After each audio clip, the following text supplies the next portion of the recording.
multi-trillion-dollar federal budget, $400,000. Some viewers will ask, why can't this $400,000 just happen?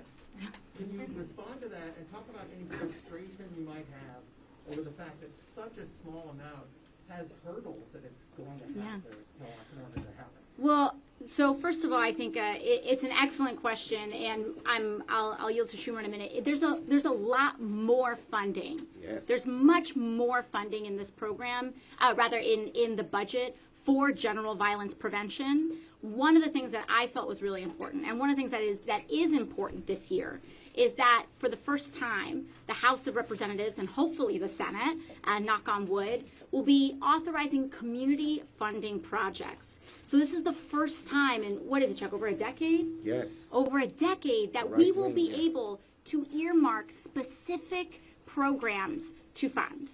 And so what I felt was really important is that we have general violence prevention. There's a lot of theories on how we prevent violence, but what we have right here is an evidence-based approach.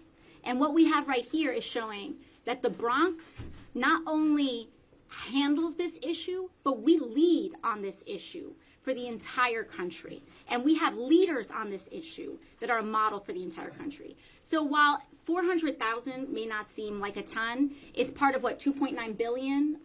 2.5 billion overall in a part of a larger budget. That's an addition. That's not taking away from that 2.5 billion. It's on top of 2.5 billion in general violence prevention. And we want to make sure that what we invest in is expansion right here in our community, because before, last year before, one of the things that I did was that I shifted millions of dollars away from DEA funding and for opioid prevention, shift away millions of dollars away from DEA funding and into opioid treatment programs. But that was general.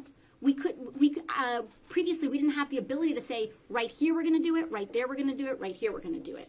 It allowed, like Senator Schumer said, some folks in Washington to divvy it up as they saw, but they're not in these communities. And so that 400,000 is specifically marked right here for Jacoby. We have had roaring feedback so far from the House and how exciting and inspired they are by the work that people are doing here. So I'm very hopeful about it.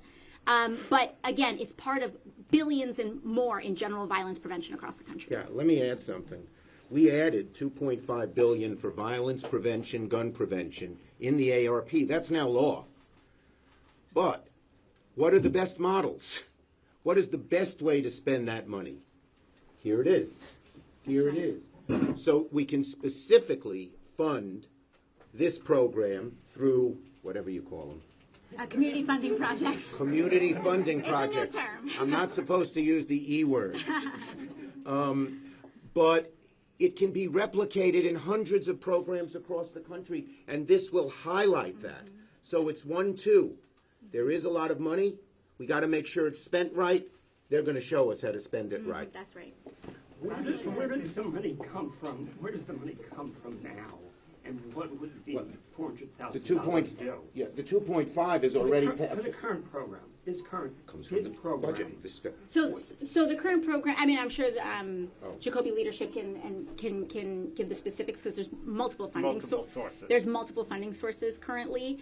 And sorry, what was your second? So what does the extra $400,000 do? So what this extra $400,000 is going to do is, you see these folks standing behind us right now. We're going to have a lot more of them from our community.